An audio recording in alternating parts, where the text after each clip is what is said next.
Hello friends, चला आज संकष्टीनिमित्त उकडीचे मोदक पटकन कसे बनवायचे ते पाहूयात. हे पहा, या इथे मी तांदळाचं पीठ चाळून घेतलेलं आहे. जे 2 ते 3 बाउल मी घेतलेलं आहे, त्याच बाउलने मी इथे पाणी मोजून घेत आहे. आणि हे पाणी आपण असं गॅसवर गरम करून घ्यायचं आहे. पाण्याला फार उकळी येऊ द्यायची नाही आहे. ते गरम झाल्यानंतर त्याच्यामध्ये नमक टाकून घेऊयात. मग हळूहळू चाळून घेतलेलं पीठ पाण्यामध्ये टाकायचं आणि हे छान असं मिश्रण तयार करून घ्यायचं. मिश्रण बनवत असताना तुम्हाला एकसारखा हात चालवावा लागणार आहे, म्हणजे पिठामध्ये गाठी राहणार नाहीत. सगळी उकड मस्त शिजून तयार होईल. आता ही तयार झालेली गरमागरम उकड आपण एका भांड्यात काढून घ्यायचे. भांडं शक्यतो पसरट असेल तर चालेल. इथे मी परात घेतली आहे. या परातीमध्ये ही उकड गरम गरम संपूर्ण उकड तुम्हाला काढून घ्यायची आहे. आणि ही उकड गरम असताना छानसं आपण पीठ मळतो ना, त्या पद्धतीने मळून घ्यायची आहे. म्हणजे छान मऊसूत उकड किंवा पीठ तयार होईल, जेणेकरून मोदक बनवायला सोपं जाईल. हे करत असताना तुम्ही तेल किंवा तूप वापरू शकता. हाताला तेल किंवा तूप वापरल्याने ही उकड तुमच्या हाताला चिकटणार नाही आहे. मी इथे तुपाचा वापर करत आहे आणि छानशी मळून घेत आहे. पाहू शकता तुम्ही, ही हाताला बिलकुल चिकटत नाही आहे. अशा पद्धतीने ही उकड छान तयार करून घ्यायची. मस्त मळून घेतलेली आहे.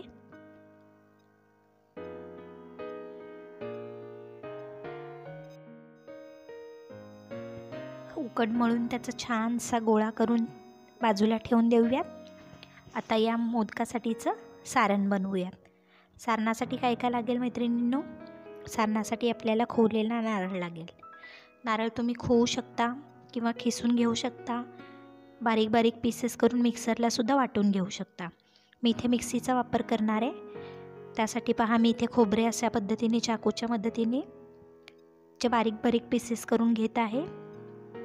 हे मी मिक्सीच्या जारमध्येच करत आहे डिरेक्टली. यात माझा वेळ वाचलेला आहे. तुम्ही या पद्धतीने करू शकता, जेणेकरून तुमचा वेळही वाचेल, भांडी धुवायचे कष्टही कमी होतील. तदनंतर थोडासा गूळ घ्यायचा आहे आपल्याला. गूळ देखील तुम्ही खिसून किंवा चिरून घेऊ शकता. हे पहा, अशा पद्धतीने मी इथे गूळ चाकूचा वापर करून मस्तपैकी चिरून घेत आहे. तुम्हाला आवडेल तसं तुम्ही चिरा अथवा खिसा. असं मस्त गूळ दिसतोय खिसलेला, छान दिसतोय. मोदकाचं सारण बनवण्यापूर्वीच गूळ खायची इच्छा होती. गूळ हेल्थसाठी चांगला असतो, म्हणून मी साखरेऐवजी ते गुळाचा वापर करत आहे. गूळ पकडून हात अवघडला, सो मी आता तो वर उचलून धरला आहे. अशा पद्धतीने तो चाकूच्या मदतीने मस्त केसून तयार झालेला आहे. आता पुढची स्टेपकडे वळूयात आपण. आता मिक्सरला वाटलेलं खोबरं आपण असं कढईमध्ये काढून घेऊया. बघा किती छान पांढरं शुभ्र दिसतंय. याच्यामध्ये मी कोवळा नारळ वापरला आहे, त्यामुळे अगदी ते खोवलेल्या नारळासारखंच दिसत आहे. याच्यानंतर आता याच्यामध्ये थोडासा गूळ ॲड करायचं आहे. हे मिश्रण आपण गॅसवर ठेवून देऊयात. पहा, मी याच्यामध्ये थोडं दूधही ॲड करते. मलईचाही वापर करत आहे. आता एक छानसं असं भाजून घ्यायचं आहे खरपूस होईपर्यंत. आणि जोपर्यंत ते मिश्रण गाढ होत नाही तोपर्यंत एकसारखं हलवत राहायचं आहे.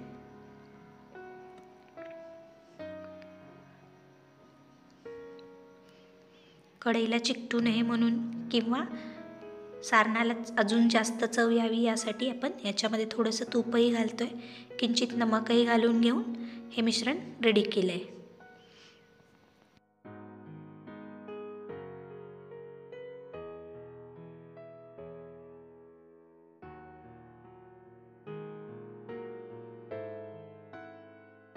आता आपण काय करणार आहोत, उकडीचे मोदक बनवायला सुरुवात करूयात.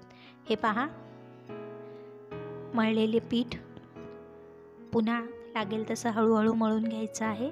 त्याचे मस्तपैकी गोळे करून घ्यायचे आहेत. गोळा हाताला बिलकुल चिकटला नाही पाहिजे. मध्ये मध्ये तेल किंवा तुपाचा हात तुम्ही घेऊ शकता, म्हणजे तो हाताला चिकटणार नाही. गोल गोल गोल अशी वाटी बनवून घ्यायची आहे त्याच्यामध्ये सारण भरून घ्यायचं आहे. हे पहा, या पाकळ्या अशा तयार करून घ्यायच्या आहेत.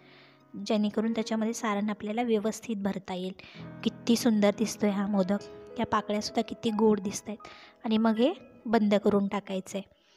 तुम्ही याच्यावर नंतर डिझाईन करण्यासाठी चाकू किंवा चमच्याचा वापर करू शकता, किंवा जर तुम्हाला असं वाटतं की इथून सारण बाहेर येणार आहे तिथं तुम्ही पॅचवर्क करू शकता. थोडीशी उकड घ्यायची आणि त्याच्यावर लावून द्यायची आहे. आणि मग परत मोदक बिघडू नये म्हणून चाकू किंवा अशा पद्धतीने त्याच्यावरचे मोदक बनवून रेडी पुन्हा व्यवस्थित करून घ्यायचे. हे पहा मी त्याच पद्धतीने डिझाईन करून घेते घ्यायचं आहे. हे माझ्याकडे एकच अवेलेबल आहे मोदक. आता याच्यामध्ये तुम्ही नक्की ट्राय करून पहा. केळीचं पान वापरू शकता, माझ्याकडे ते अवेलेबल नाही म्हणून मी डिरेक्टली तूप लावून घेते. याच्यावर हे सगळे मोदक असे ठेवून द्या. मस्त छान अरेंज करा. थोडाच गॅप ठेवा, खूप जास्त गॅप ठेवू नका किंवा अगदी एकमेकांना चिकटून ठेवू नका, जेणेकरून ते उकडल्यानंतर थोडा साईज त्याचा मोठा होतो, त्यामुळे ते फटतात. असं होऊ नये म्हणून त्याच्यामध्ये व्यवस्थित गॅप राहील अशा पद्धतीने ते मोदक पात्रामध्ये अरेंज करून घ्या. हे झाल्यानंतर गॅसवर एका पातेल्यामध्ये पाणी उकळून घ्या आणि त्याच्यावर मोदक पात्र ठेवून तुम्ही हे मोदक एक 10 मिनटंच उकडून घ्यायचे आहेत. आणि नंतर बाप्पाला मस्त नैवेद्य दाखवून मोदकाचा आस्वाद घ्या. धन्यवाद.